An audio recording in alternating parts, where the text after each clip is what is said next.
Hello everyone, I am Shail Dubey from Access Colleges. Today I am here to give you brief introduction of DBMS. So let's start. Here we will discuss about the introduction of the DBMS. So before discussing about the DBMS, I would like to tell you about the content which we are going to cover in our lecture. We will cover about the what is DBMS, what is data versus information, evaluation of databases, database management system, DBMS versus file system, overall system structure and application architecture. So let's start. What is DBMS? Before discussing about the DBMS, I would like to tell you about the database. So what is database here? A database is a centralized and structured set of data where we store our data in a proper manner. ठीक है, it provides us to retrieve data, adding data, modifying data, delete data in a proper way. Using database, we can perform all these operations, that is retrieving data, adding data, modifying data, deleting data whenever and we require and in a easy form. ठीक है. It also provides us facility for transforming retrieved data into a useful information. A database is usually managed by a DBA. Okay, so जो भी हमारा database है वो उसका पूरा management जो भी करेगा वो कौन करेगा? DBA. क्लियर?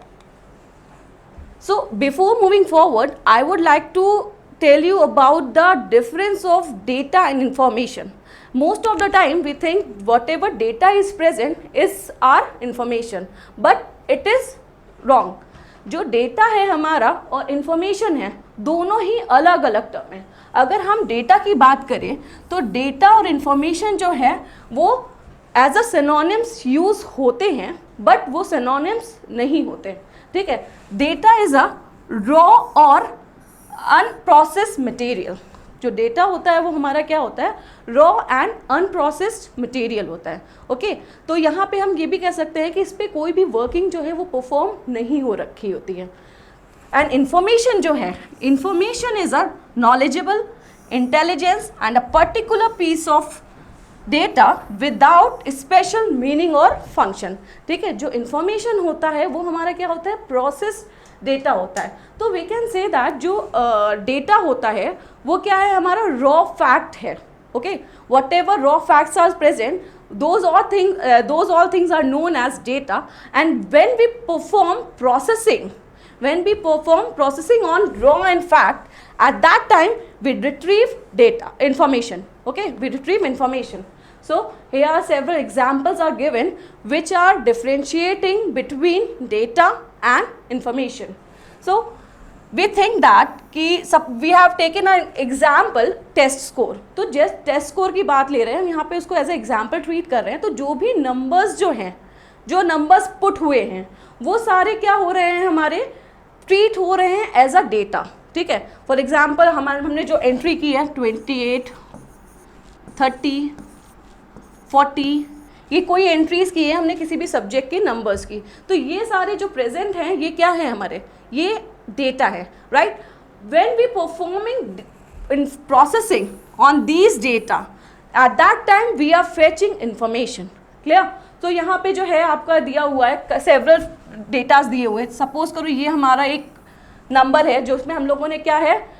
बजट दिया हो. बजट का ये 1997 में जो बजट आया था उसका ये है. 1998 में जो बजट आया था वो 2 मिलियन अराउंड है.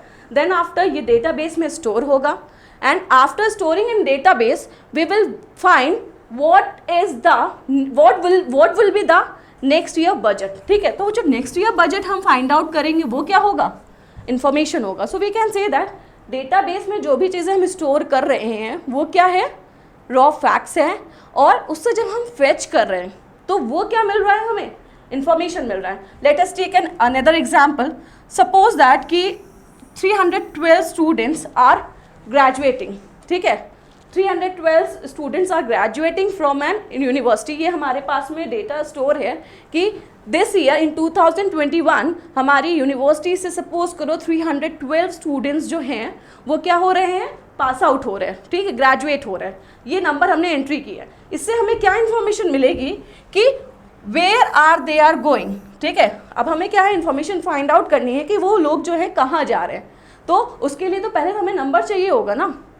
This is about the data and we are taking another example. Suppose that 98% of a student pass the maths exam, ठीक है। कितने बच्चों ने जो है मैथ्स का एग्जाम क्लियर किया है, वो है 98%। जो डेटा है हमारा वो स्टोर्ड है। अब हमें इंफॉर्मेशन चाहिए that how much student has been passed out in math subject. So what will be the information at that time, 98 students. Clear? I hope you get the difference between data and information. हाँ, next we will discuss about the evolution of the database. So when we discussing about the evolution of the database, at that time we are knowing that कि क्या क्या phases आए हैं database के development में। अगर बात किया जाए तो डेटाबेस डेवलपमेंट अराउंड जो है वो 50 ईयर्स ओल्ड हो चुका है, ठीक है। डेटाबेस जो भी बनना स्टार्ट हुआ था वो मोर देन 14 ईयर्स का हो चुका है। तो ये जो है गिवन है हमारे सेवरल फेजेस हैं और सेवरल इवोल्यूशंस हैं जो कि हमारे डेटाबेस के कंस्ट्रक्शन में हुए हैं। तो फर्स्टली जो यूज़ होता था वो क्या होता था, फाइल बेस्ड सिस्टम यूज़ होता था। After the file based system next system was introduced, that was hierarchical data model. After the hierarchical data model, next data model was introduced about the database, that is network data model. Then after we had discussed another model was introduced by AF Cod, that is relational data model, and this is the mostly used database which are recently in the trend, ठीक है। After this cloud database, then NoSQL database, and lastly the object oriented database. All these are the evolution of the database. Firstly we will discuss about the file based system. It was the most first database which was introduced. So it was introduced in 1968 and was the year when the file based database were introduced. In the file based database the data was maintained in a flat file, ठीक है। जो भी data हमारा store होता था वो क्या होता था, फ्लैट फाइल्स में जो है हम स्टोर करते थे। कि अभी भी हम बात करें फाइल्स वगैरह की, तो जो डॉक फाइल्स होती हैं हमारी, उसमें भी तो हम क्या कर रहे होते हैं, डेटा ही तो स्टोर कर रहे होते हैं। तो सबसे पहले जब हम डेटा को स्टोर करते थे तो at that time we had used file based system. This is the one of the major advantage is that, इसका जो मेजर एडवांटेज था वो क्या था, various access method it was providing such as sequential, indexed, random. These are the different method which was provided in the file based system, and it require extensible programming in a third generation language. ये जो है third generation language जो में use हुआ था, जैसे COBOL है, basic है, इसमें क्या था, ये बहुत ही ज़्यादा यूज़ होता था और बहुत ही इफेक्टिव था, ठीक है। बट इसकी कुछ कह सकते हैं हम कमियां थी या ड्रॉबैक्स थे। बिकॉज ऑफ दैट जिसको ओवरकम करने के लिए next system was introduce, that is hierarchical data model. If we talking about the hierarchical data model, तो इसका जो एरा था वो क्या था, 1968 से लेके 1980 था, ठीक है। इसमें जो भी इंफॉर्मेशन स्टोर होती थी वो क्या होती थी, हिरारिकल फॉर्मेट में होती थी, ठीक है। Here it is given that in this model files are related in a parent child manner which is also known as hierarchical model. So we can say that in hierarchical data model information was storing in the parent child method. Let us take an example. यहाँ पे क्या है कि कोई company है, उसका क्या है, डेटा जो उसने स्टोर करा है उसके लिए 3 हायरार्कीज रखी थी। फर्स्टली जो है फर्स्ट जो लेवल था वो क्या था, user, then device, then application. इन्होंने क्या किया है, अपनी फाइल्स को जो है वो बाइफर्केट किया है into 3 modules. First one is user, then device, then application. Then after users were dividing into 2 more modules, that is marketing and personal. One thing is kept in mind when we are discussing about the hierarchical data model, जो ये files हैं जो भी हैं वो directly आपस में interact नहीं कर सकती. If user want to directly interact with device, so it is not possible in the hierarchical data model. After this, next data model was introduced, that is network data model. जो network data model था, ये क्या था, जो भी हमारी problem arise हुई थी हिरारिकल डेटा मॉडल में, उसको ओवरकम करने के लिए यूज़ हुआ. एज आई टोल्ड यू कि जो हमारे लीफ नोड्स थे या फिर जो इंटरनल नोड्स थे, they were not able to directly communicate with each other. तो उसको ओवरकम करने के लिए जो हमारा आया, वो आया network data model. Network data model में क्या होता है, सपोज करो हमारे क्या है, ये नोड्स हैं, ठीक है. तो ये नोड्स, अगर बात हो रही थी, सॉरी, हाँ, दिस इज, ये नोड्स हमारे गिवन हैं एंड वी कैन जो इनका कम्युनिकेशन है वो इस तरह से हो सकता है. Each and every node can interact with each other in network data model. In network data model, each and every node can communicate. This is the concept. This is node 1, this is node 2, this is node 3 and this is node 4. तो हमारा सब जितने भी data models है वो आपस में क्या है, डायरेक्टली कम्युनिकेट कर सकते हैं. Clear? After this, next data model was introduced, that is relational database model. As there was some problems in network data model कि भाई जो है कनेक्टिविटी जो है वो ज़्यादा ही रिप्रेजेंट होती है, तो लिंक जो है हमें ज़्यादा रिप्रेजेंट करने पड़ रहे थे, ठीक है. This was the drawback in the network data model which was reduced by the next data model, that is relational database model. ये जो है हमारा 1970 में इंट्रोड्यूस हुआ था through EF Codd and presently भी ये मॉडल जो है वो यूज़ होता है and it is very beneficial. Relational database model जो है, इसकी जो टर्मिनोलॉजीज़ है उसमें जो दो बेसिक टर्मिनोलॉजीज़ यूज़ होती हैं वो क्या है, instance and schema. Instance and schema are basic and very important terminology in relational database. What is instance?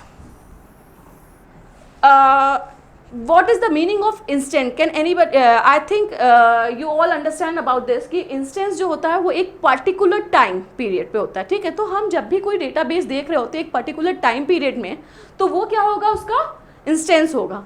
और जो schema है वो क्या होगा, structure of that particular database, ठीक है. इसके अलावा जो है हर instance के पास में क्या होगी, एक table होगी.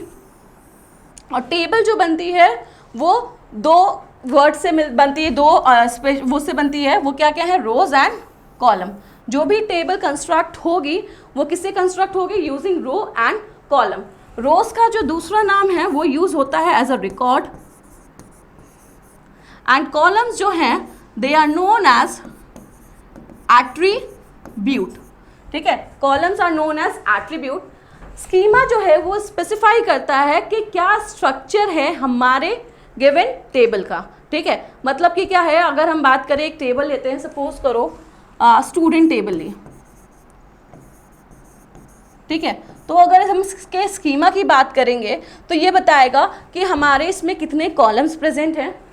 स्टूडेंट टेबल की बात की तो ये जो है इसमें स्टूडेंट आईडी कर दिया, comma student name, comma student marks. ये हमने इसके जो है एट्रीब्यूट्स को रखा है, ठीक है. तो स्टूडेंट आईडी ये सब हमें क्या बता रहा है, जो ये बता रहा है स्टूडेंट टेबल के स्ट्रक्चर के बारे में. क्लियर? स्टूडेंट टेबल का स्ट्रक्चर क्या है, ये 3 एट्रीब्यूट कंटेन कर रहा है और कह सकते हैं 3 कॉलम कंटेन कर रहा है. पहला जो है वो क्या है, स्टूडेंट आईडी है, दूसरा स्टूडेंट नेम है एंड तीसरा जो है स्टूडेंट मार्क्स है. This model uses some mathematical concept like set theory and predictive logic, ठीक है. जो ये मॉडल है हमारा रिलेशनल मॉडल है, ये कुछ कॉन्सेप्ट्स को यूज़ करता है. वो कॉन्सेप्ट क्या क्या है, हमारे मैथमेटिकल कॉन्सेप्ट है जिसमें कि इंक्लूड होता है set theory and predicate logic. And it was the first internet based database application. ये जो था हमारा फर्स्ट डेटाबेस एप्लीकेशन जो अराइज हुआ था, जो क्रिएट हुआ था, वो कब हुआ था, 1995. Clear? I hope you get the concept of the relational database. Next one is cloud based database. आजकल आप लोग ने सुना है कि क्लाउड का जो है बहुत ही ज़्यादा नाम हो रहा है कि क्लाउड पे जितनी प्रोसेसिंग हो रही है वो क्लाउड डेटाबेस पे ज़्यादा हो रही है। तो for understand that we have to know what is cloud database. Cloud database facilitate you to see, store, manage and retrieving their structure unstructured data via cloud platform. ठीक है, आप क्या कर सकते हो, डेटाबेस को जो है एक्सेस कर सकते हो थ्रू मतलब इसके लिए कहीं आपको एक जगह फिजिकल स्टोरेज नहीं करना है, उसको आप क्लाउड के थ्रू भी जो है एक्सेस कर सकते हो। और जो सर्विस प्रोवाइड करता है वो उसको हम लोग बोलते हैं DBS। ठीक है, जो सर्विस प्रोवाइड कर रहा है क्लाउड की उसको हम लोग क्या बोलते हैं, DBS, because they are offered as managed services. ठीक है, अब there are some basic cloud options are given here. First one is AWS। AWS is Amazon web services. ये हमें क्या है, मोस्ट ऑफ द टाइम जो मैक्सिमम कंपनीज यूज़ करती हैं वो AWS को यूज़ करती हैं for using cloud based database. Then Snowflake computing, Oracle database cloud services, Microsoft SQL services, Google cloud spanner, these all are the cloud database। ठीक है, these all are the examples of the or best option for the cloud based database। Next is NoSQL। NoSQL जो है हमारा ये क्या है, यहाँ पे हमें रिलेशनल जो भी चीज़ें हैं रिलेशनल मैनर में रिप्रेजेंट नहीं करते हैं। ठीक है, NoSQL database is an approach to design such as database that can accommodate a wide variety of data model। और यहाँ पे जो है हम ट्रेडिशनल रिलेशनल मॉडल को नहीं यूज़ करते। So we can say that कि ये जो है हमारा एक अल्टरनेट अप्रोच है as compare to relational database का। ठीक है, NoSQL जो है ये हमारा यूजफुल कब है, जब हमारे पास में large set of distributed data available हो। ठीक है, उस टाइम पे जो है ये हमारा मोस्टली यूजफुल है। अगर हम इसकी बात करें, there are some examples of the NoSQL database such as MongoDB। This is used for the used for the storage of document based data। Then Memchat, this is used for key value store। Then HBase, Bigtable, these all are used to store tabular information। Next is object oriented database. जो object oriented database है वो हमारा क्या करता है कि object oriented approach और relational approach दोनों का ही हाइब्रिड है। ठीक है, ये दोनों के ही जो है जो एट्रीब्यूट्स या प्रॉपर्टीज़ हैं उनको उठाता है। ठीक है, तो वी कैन से दैट कि ऑब्जेक्ट ओरिएंटेड डेटाबेस जो है वो हमारा क्या करता है, ऑब्जेक्ट और क्लास को इंक्लूड करता है फॉर स्टोरिंग डेटा, और ये साथ ही साथ क्या करता है, होल्ड करता है रिलेशनल डेटाबेस को। तो वी कैन से दैट कि it is a hybrid application which used both relational database and object oriented technique। अगर हम object oriented technique की बात करें तो वो क्या क्या यूज़ कर रहा है, क्लास, ऑब्जेक्ट, इनहेरिटेंस,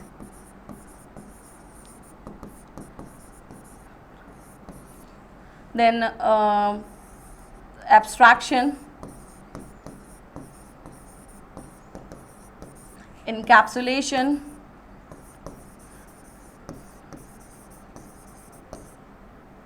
ये सारी क्या है, हमारी ऑब्जेक्ट ओरिएंटेड प्रॉपर्टीज़ हैं जो कि हमारा ऑब्जेक्ट ओरिएंटेड डेटाबेस यूज़ करता है। And apart from this it also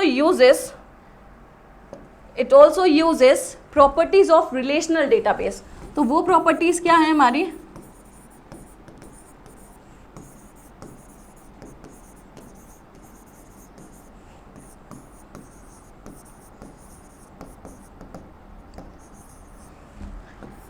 inconsistency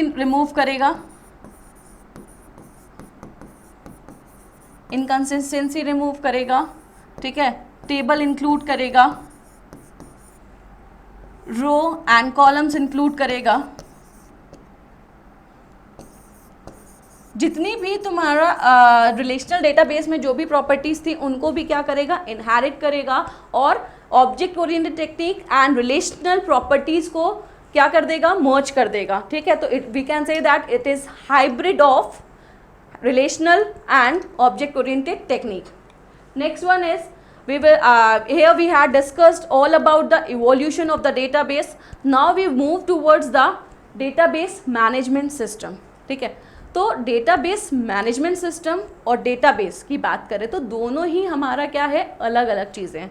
ठीक है, DBMS क्या होता है, ये हमारा एक तरह का सॉफ्टवेयर है through which we can easily fetch, retrieve, update and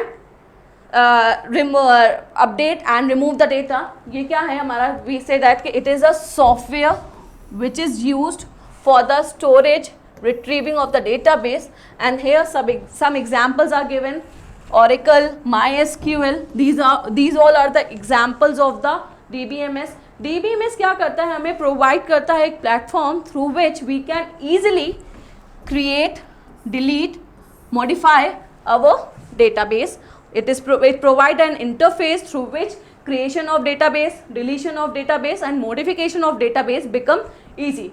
DBMS also allow user to create their databases as per their requirement. You can use DBMS to create your database as per your own requirement. ठीक है, DBMS का next का क्या advantage, ये क्या है कि it is an application and provide specific data through the operating system. This is about the DBMS. I hope you get the difference between the database and DBMS. There are some advantages and disadvantages of the DBMS. What are those? Advantages of DBMS is it control redundancy. ठीक है, it provide data sharing, it provide backup, then multiple user interfaces, that is multiple user can interact at the same time. These all are the advantages. We will discuss each advantages in brief. For example we are talking about the control redundancy. तो रिडंडेंसी क्या होती है, duplicacy. ठीक है, तो जो DBMS होता है इसमें क्या होता है, जो भी डुप्लीकेसी है वो क्या हो सकती है, कंट्रोल हो सकती है. डुप्लीकेसी मतलब समझते हैं हम कि अगर कोई एक एम्प्लॉय है, एक टेबल हमने स्टोर कराया तो एम्प्लॉय है, एम्प्लॉय का डेटा जो है वो एम्प्लॉय टेबल में भी होगा, डिपार्टमेंट टेबल में सपोज करो होगा, किस डिपार्टमेंट को बिलोंग कर रहा है उसमें भी रख रहे हैं हम. तो क्या कर रहे हैं हम, उसको रिडंडेंट कर रहे हैं. ठीक है, एक ही इन्फॉर्मेशन को अगर हम एक से ज़्यादा जगह पे स्टोर कर रहे हैं तो क्या कर रहे हैं, वो इन्फॉर्मेशन जो हो रही है वो हमारी रिडंडेंट हो रही है. और वी कैन से दैट वहाँ पे जो अराइज हो रही है वो क्या हो रही है, डुप्लीकेसी अराइज हो रही है. तो overcome that duplicacy we use DBMS. ठीक है, so we can say that कि हमारा DBMS जो है वो क्या करता है, रिड्यूस करता है और कंट्रोल करता है रिडंडेंसी को. Then data sharing. Sharing means using DBMS you can easily or well share your data which is present in one place. Clear? You are not required to create that database again and again. Using when you created it one place, then you can use that database anywhere who are having access of that database. ठीक है, जिसके पास भी access है उस DBMS का वो क्या कर सकता है, उसको use कर सकता है. देन बैकअप, अगर कहीं पे भी जो है कोई फॉल्ट अपीयर होता है तो DBMS जो है वो एक बैकअप जो है वो स्टोर करके चलता है. Then after as I told you multiple user interface, that is it provide a interface where multiple users can interact. There are certain disadvantages of database as well and those are its size. अब इसको store कराने के लिए क्या होगा, अब इतनी सारी इंफॉर्मेशन स्टोर कर रहा है देन आपको मसली क्या होगा, आपको जो है साइज जो है वो क्या रखना पड़ेगा, ज़्यादा रखना पड़ेगा. क्लियर, साइज जो है उसका ज़्यादा होगा. देन आफ्टर कॉस्ट, कॉस्ट की बात करें हम तो ये एक्सपेंसिव होगा हमारे लिए. ठीक है, कुछ हमारे ओपन सोर्स होते हैं कॉस्टली किस टर्म पे होगा कि उसको परचेजिंग कॉस्ट होगी. जैसे हम ऑरेकल की बात करें तो ऑरेकल जो है हमारा one of the best database है, DBMS है, बट इसकी कॉस्ट जो है वो बहुत ही ज़्यादा हाई है. ठीक है, ये भी है कि हमारे पास में कई ओपन सोर्स सॉफ्टवेयर्स भी अवेलेबल हैं, ओपन सोर्स DBMS भी अवेलेबल है. For example Postgres. ठीक है, वो हमारा क्या है, ओपन सोर्स है. इट्स मीन कि वो फ्रीली अवेलेबल है. बट अगर आपको उसकी सारी फैसिलिटीज़ यूज़ करनी है then sometimes you require to move toward the enterprise Postgres. ठीक है, तो वो क्या होगा, वो भी आपको एक्सपेंसिव पड़ेगा. This is the one of the major disadvantage of DBMS. ठीक है, then after little bit complexity. These all are the advantages and disadvantages of DBMS. After this we will move towards the characteristics of DBMS. Here certain characteristics of the DBMS are given. First one is it provide security and remove redundancy. We already discussed about the redundancy in previous slide. ठीक है, that is it remove duplicacy. Then after it is self describing nature. ये जो है इसका nature जो होता है वो क्या होता है, सेल्फ डिस्क्राइबिंग होता है. वो खुद को जो है एक्सप्लेन कर सकता है यूजिंग मेटा डेटा. ठीक है, मेटा डेटा अवेलेबल होता है तो वो क्या कर सकता है, सेल्फ डिस्क्राइबिंग होगा. Then after support multiple view of the data. We already discussed it in advantages of DBMS. Then sharing of data and multi user transaction processing is possible using DBMS. Then after DBMS allow entities and relations among them to form tables. जो भी entities हैं, entities से क्या समझते हो, entities क्या होता है, अभी हम नेक्स्ट लेक्चर में जब ER डायग्राम पढ़ेंगे तो हम entity को ब्रीफ में डिस्कस करेंगे. बट फिर भी मैं आपको बता देती हूँ, entity जो होता है वो क्या होता है, something which have real world existence. ठीक है, जो एंटिटी होती है उसका क्या होता है, रियल वर्ल्ड एग्जिस्टेंस होता है. For example person, student, department, ये सारी चीज़ें क्या है, एंटिटी है, एज इनका रियल वर्ल्ड एग्जिस्टेंस है.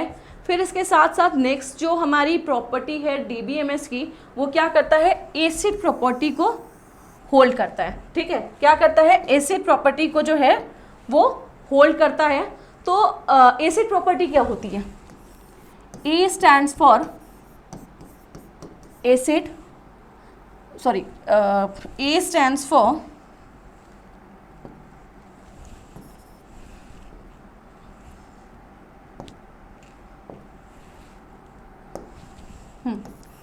A stands for atomicity, C stands for consistency, I stands for isolation, and D stands for durability. Acid property जो है ये अपने आप में एक अच्छा टॉपिक है इन DBMS. ये क्या होता है कि ये चारों प्रॉपर्टी जो है it is mandatory to hold by DBMS. Atomicity मतलब क्या है कि कोई भी अगर डेटा है that must not be further divisible. ठीक है, उसका फर्दर डिवीजन जो है वो पॉसिबल नहीं हो सकता है, that should be present in atomic manner. Then consistency की बात करते हैं अगर, तो data should be present in consistent manner. ठीक है, उसको क्या है कि अगर जो देख रहे हैं कुछ भी किसी और प्लेटफॉर्म में जा रहे हैं, कुछ चेंजेस हो रहे हैं, तो डेटा चेंज नहीं होना चाहिए, data should be present in consistent manner. Then isolation. Isolation क्या है कि हर एक कंटेंट को और जो भी यूज़र जो इसको यूज़ कर रहा है, ठीक है, जो भी एज आई टोल्ड यू कि जो DBMS है ये मल्टी यूज़र इंटरफेस प्रोवाइड करता है. तो जितने भी आपके यूज़र जो है वो इसको यूज़ कर रहे हैं उन सबको ये फील होना चाहिए कि वो क्या है, इंडिविजुअल उसको एक्सेस कर रहे हैं. ठीक है, आइसोलेट है. जैसे कि अगर हम एग्जांपल लेके चले तो हम एग्जांपल ले रहे हैं SBI बैंक का, तो उसका डेटाबेस है. एक टाइम पे जो है कई सारे लोग जो है वो ट्रांजैक्शन परफॉर्म करते हैं. ट्रांजैक्शन जब भी आप परफॉर्म कर रहे हो तो आप उसका क्या कर रहे हो, डेटाबेस यूज़ कर रहे हो. ठीक है, बट आपने जब भी कोई क्रेडिट या डेबिट करते हो तो आपको तो यही लगता है ना कि उस टाइम पे सिर्फ आप ही कर रहे हो, बट एक्चुअल में वो नहीं हो रहा होता है. तो ये जो कैसे होता है हमारा using isolation. Then next is durability, that our system should be durable or fault tolerant. ठीक है, this is about the acid property. Then lastly it supports multi-user environment. Clear? Now we move towards the next topic, that is DBMS versus flat file system. As I tell you कि हमारा जो सबसे पहले use होता था वो क्या होता था, फाइल सिस्टम यूज़ होता था. एंड राइट नाउ जो यूज़ हो रहा है वो क्या हो रहा है, DBMS यूज़ हो रहा है. तो क्या क्या प्रॉब्लम्स थी कि फाइल सिस्टम जो है अब हमारा यूज़ नहीं हो रहा, और DBMS ने वो प्रॉब्लम्स कैसे दूर की हैं उनके बारे में डिस्कस करेंगे. तो अगर हम बात करते हैं फाइल सिस्टम की, DBMS जो है वो हमारा क्या है, कलेक्शन ऑफ डेटा है that user is not required to write the procedure, उसके लिए हमें क्या है प्रोसीजर अलग से प्रोसीजर राइट करने के लिए रिक्वायरमेंट नहीं होती फेचिंग के लिए। फाइल सिस्टम में क्या होता है कि users has to write procedure for managing the database, ठीक है। This is the first difference between DBMS and file system. Then DBMS जो है वो क्या प्रोवाइड करता है, abstract view of the data that hides details. Clear, ये जो है क्या करता है हमारा एब्स्ट्रैक्ट व्यू प्रोवाइड करता है। एब्स्ट्रैक्ट मतलब क्या होता है, हिडन फॉर्म में होगा कि नहीं होगा, ये जो है हिडन फॉर्म में डेटा को स्टोर कराता। तो हम ये कह सकते हैं कि जो इसके अंदर की फंक्शनैलिटी है वो यूज़र को प्रेजेंट नहीं हो रही होती है, और we can say that it provide abstraction, ठीक है। एब्स्ट्रैक्ट वर्ड यूज हुआ ना, तो एब्स्ट्रैक्ट वर्ड जो है एब्स्ट्रैक्शन से राइज हो रहा है, मतलब कि ये जो है उसकी फंक्शनिंग को हाइड कर रहा है थ्रू यूजर। फाइल सिस्टम में क्या होता है, it is not provide abstraction. तो यहाँ पे क्या होता है, जो भी हमारी डिटेल्स होती हैं वो सारी डिटेल्स क्या होती है प्रेजेंट होती हैं और यूजर जो है वो देख सकता है। This is the another drawback of file system. Then after next one is DBMS provide us crash recovery mechanism, ठीक है। यहाँ पे क्या है, क्रैश रिकवरी मैकेनिज्म जो है वो होता है, but file system does not have a crash mechanism, ठीक है। यहाँ पे वो कुछ भी प्रेजेंट नहीं होता है। That is if the system crash while entering the some data then content of the file जो है वो क्या हो जाएगा, लॉस्ट हो जाएगा। वेयर एज इसमें अगर हम क्या करेंगे, हो रहा है ऐसा तो हमारा सिस्टम फेलियर अराइज हुआ है तो भी हम जो है उसका एक बैकअप जो है वो लेके चलेंगे। देन आफ्टर DBMS जो है वो हाईली प्रोटेक्टेड मैकेनिज्म होता है, प्रोटेक्शन प्रोवाइड कराता है। वेयर एज जो फाइल सिस्टम होता है उसको प्रोटेक्ट करना इज़ क्वाइट डिफ़िकल्ट, जो पहले का था कि थोड़ा बहुत डिफ़िकल्ट होता है एज़ कम्पेयर टू DBMS में जो है प्रोटेक्शन जो है वो ज़्यादा हाई होती है, एज इसकी कॉस्ट मैंने आपको बताया हाई होती है। अब कॉस्टली होगा तो बट ऑब्वियस है आपको प्रोवाइड करेगा special facilities, that is one facilities is protection, ठीक है। Another one, DBMS contain a wide variety of sophisticated technique to store and retrieve the data, ठीक है। You can store, retrieve data in a very sophisticated manner in DBMS, whereas in file system you can't efficiently store or retrieve the data. Now next one is DBMS take care of concurrent access of file using some form of locking technique, ठीक है, where it is not possible in file system. Here we have discussed few differences of file system and DBMS and which shows that why DBMS is more preferable than file system. Okay, next one is users in a DBMS environment। मतलब क्या है कि जो DBMS environment होता है उसमें हमारे कौन कौन से यूज़र्स जो है वो इंटरेक्ट करते हैं, कौन कौन से यूज़र्स जो है वो इन्वॉल्व होते हैं, ठीक है। तो जो पहला होता है वो क्या होता है, एप्लीकेशन प्रोग्राम, ठीक है। एप्लीकेशन प्रोग्रामर जो होता है वो क्या करता है, राइट करता है programs, it write programs in various programming language to interact with the database. जो भी आपका सॉफ्टवेयर डेवलप कर रहा है वो क्या होता है, एप्लीकेशन प्रोग्रामर ही तो होता है, ठीक है। वो एप्लीकेशन प्रोग्रामर क्या करता है हमारा, राइट करता है programs through which user can easily interact with the database. Then after database administrator होता है। डेटाबेस एडमिनिस्ट्रेटर इसका शॉर्ट फॉर्म होता है DBA, ठीक है। DBA क्या होता है, हमारा डेटाबेस एडमिन होता है जो कि रिस्पॉन्सिबल होता है for managing the entire database system, ठीक है। जो भी मैनेजमेंट करना है हमारे डेटाबेस का वो कौन करता है, डेटाबेस एडमिन करता है, और उसको हम लोग DBA भी बोलते हैं। Then after lastly end users जैसे हम हो गए। End users are the people who interact with the database management system and they conduct various operation on the database like retrieving, updating and deleting, ठीक है। अब इसका हम एक एग्जांपल लेके चलें।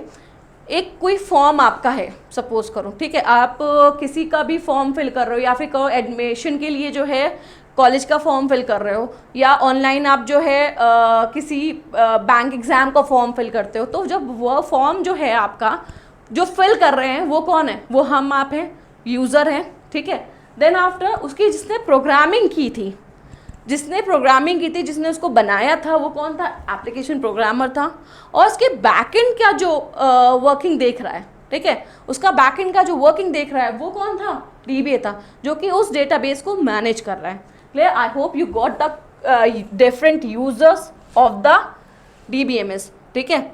Next is popular DBMS softwares. Here I have listed some popular DBMS software and those are MySQL, Microsoft Access, Oracle, PostgreSQL, DBase, FoxPro, SQLite, IBM DB2, LibreOffice Base, MariaDB, Microsoft SQL Server. These are the several different types of DBMS software which are available in the market.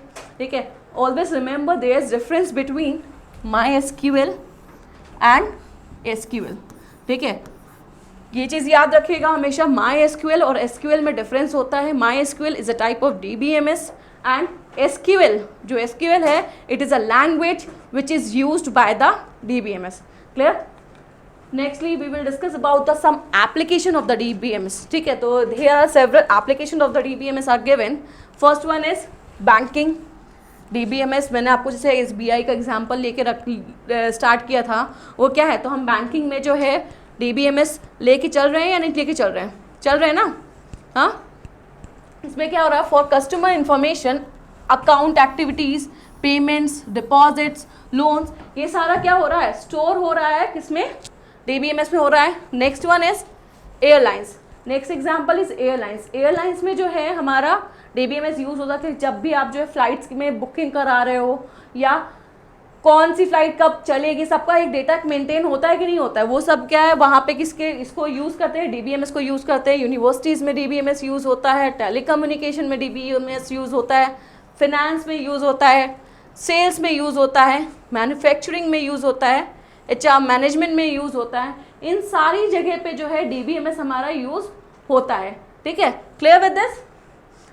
Next one is overall structure of the database. Here I explain you the overall the structure of the database की अगर database की बात करते हैं तो उसमें क्या क्या चीज़ें जो है वो अवेलेबल होती हैं. तो सबसे पहले जो है उसके several users होते हैं. ठीक है, पहले क्या होते हैं उसके several users होते हैं. Users can be naive based user, application programmers, sophisticated user who are using database for the analysis, then DBA. ठीक है, ये हमारे सेवरल यूजर्स हैं. फिर इसके साथ जो इसके कंपोनेंट्स होते हैं वो क्या होता है? एक कंपोनेंट होता है query processor, another one is storage manager. ठीक है, और ओवरऑल जो स्टोर होगा वो कहाँ होगा? डिस्क स्टोरेज में होगा. These are the several component of the database. First one is query processor who is responsible to perform query processing. तो जब भी क्वेरी प्रोसेसिंग होगी तो वहाँ पे क्या कंपाइलर इंटरप्रेटर की रिक्वायरमेंट होगी कि नहीं होगी? तो यूज़र जो भी अपने लैंग्वेज में जो भी कमांड देगा उसको पहले क्या होगा? उसका कन्वर्जन होगा. तो यहाँ पे जो क्या क्या अवेलेबल है हमारा? Application program object code, linker and compiler, DML queries, DDL queries. क्या होगा? सबसे पहले DML और DDL क्वेरीज हमारी आएंगी. DML क्वेरीज कौन दे सकता है? हमारा सोफिस्टिकेटेड डेटा यूज़र. ठीक है, वो एनालिसिस के लिए कर रहा है तो वो क्या कर रहा है? DML क्वेरीज जो है वो देगा. DDL जो है क्वेरीज जो है सिर्फ और सिर्फ DBA दे सकता है, क्योंकि DBA के पास ये अथॉरिटी होती है डेटाबेस से इंटरैक्ट करने की. तो जो भी हमारे DDL इंटरप्रेटर है वो क्या करेगा? जो भी क्वेरी डेटाबेस एडमिनिस्ट्रेटर से आ रही है उसको हैंडल करेगा. Then after these are the several things कि क्या क्या इसमें अवेलेबल होता है. क्वेरी इवैल्यूएशन इंजन प्रेजेंट होता है, DML compiler and organiser present होता है. ये सारी चीज़ें जो है हमारे किस कंपोनेंट में प्रेजेंट होती हैं? क्वेरी प्रोसेसर कंपोनेंट में होती है, which is responsible for the doing processing in queries. Clear? Then after we have several managers. ठीक है, जो कि हमारे क्या होते हैं? स्टोरेज मैनेजर्स भी होते हैं. DBA डेटाबेस में जो बात करें तो हमारे जो बेसिक जो स्टोरेज मैनेजर्स होते हैं वो 4 टाइप्स के होते हैं. First one is buffer manager, जो कि क्या करता है? जो बफर है, जो स्टोरेज है, उसको मैनेज करता है. Then next one is file manager. File manager जो है वो क्या करता है? जो भी हमारी फाइल्स अवेलेबल हैं उनका मैनेजमेंट जो है वो परफॉर्म करता है. Then authorization and integrity manager. Authorization and integrity manager क्या करता है कि किसी को एक्सेस प्रोवाइड करना है अगर, ठीक है। तो वो सब एक्सेस जो प्रोवाइड करना है या किसी से एक्सेस लेना है तो वो सब कौन करेगा, ऑथोराइजेशन एंड इंटीग्रिटी मैनेजर करेगा। And next one is transaction manager. Transaction manager is responsible for all the transaction which are performing in the database. Transaction क्या क्या होंगे, दो ऑपरेशन परफॉर्म करते हैं हम ट्रांजैक्शन में, राइट एंड रीड, ठीक है। तो ये जो है ट्रांजैक्शन जितने भी हो रहे होंगे उसके लिए रिस्पॉन्सिबल जो है वो कौन है, ट्रांजैक्शन मैनेजर है। एंड लास्टली जो लास्ट कंपोनेंट है हमारा डेटाबेस सिस्टम का वो क्या है, डिस्क स्टोरेज, ठीक है, जहाँ पे फिजिकली हमारा डेटा जो है वो स्टोर हो रहा है। तो डिस्क स्टोरेज की अगर हम बात करें तो यहाँ पे क्या क्या है, डेटाज के लिए स्टोर करने के लिए होता है, इंडिसेस स्टोर करने के लिए होता है, डेटा डिक्शनरी स्टोर के लिए होता है, स्टैटिस्टिकल डेटा को स्टोर करने के लिए होता है। ये सारी चीज़ें हमारी कहाँ अवेलेबल होती हैं, डिस्क स्टोरेज में, ठीक है। This was the overall system structure of the database. Nextly we will discuss about the application architecture of the database, ठीक है। there is difference between the architecture and overall structure of database, देखिए दोनों में ही difference है, confuse मत होइएगा। जो application architecture है वो क्या होता है, उसका क्लासिफिकेशन जो होता है 2 टाइप्स में होता है। First one is 2 tier architecture and second one is 3 tier architecture. जो 2 tier आर्किटेक्चर होता है उसमें क्या होता है, हमारा क्लाइंट और सर्वर प्रेजेंट होता है और वो आपस में कम्युनिकेट करता है किसके थ्रू, एक नेटवर्क के थ्रू, ठीक है। जो भी इसमें कम्युनिकेशन होता है वो किसके थ्रू होता है, नेटवर्क के थ्रू हो सकता है। इसका एग्जाम्पल जो है क्लाइंट प्रोग्राम यूजिंग, और जो कनेक्शन के लिए यूज़ होता है वो क्या यूज़ होता है, ODBC JDBC कनेक्टिविटी यूज होती है through which user can interact with database, clear. Next one is 3 tier architecture. 3 tier architecture में क्या होता है, हमारा यूजर होता है वो डेटाबेस से इंटरैक्ट करता है यूजिंग एप्लीकेशन सर्वर। जो भी इंटरेक्शन होता है वो किसको यूज करके होता है, एप्लीकेशन सर्वर को यूज करके होता है। इसका जो एग्जांपल है वो क्या है, web based application and application built using in middleware, ठीक है। अब जैसे कि वेब बेस्ड एप्लीकेशन में होता है, आप क्या करते हो, यूज़र इंटरैक्ट कर रहा है किसी ना किसी एक प्लेटफॉर्म से, ठीक है। वो प्लेटफॉर्म क्या है, हमारा वेब बेस्ड एप्लीकेशन हो सकता है, ठीक है। हम पहले सर्वर से कनेक्ट करते हैं और फिर वो सर्वर जो है वो कनेक्टिविटी बनाता है हमारे डेटाबेस से। This is about, this one is 2 tier architecture and this is 3 tier architecture. 2 tier architecture में देखिएगा आप एप्लीकेशन सर्वर जो है वो नहीं अवेलेबल है, ठीक है। 3 tier आर्किटेक्चर में एप्लीकेशन सर्वर जो है वो अवेलेबल है, clear. Nextly, we will discuss about all the topics which we have covered here, or we can say that here I am going to summarize about my lecture. We have discussed about the DBMS, that what is DBMS.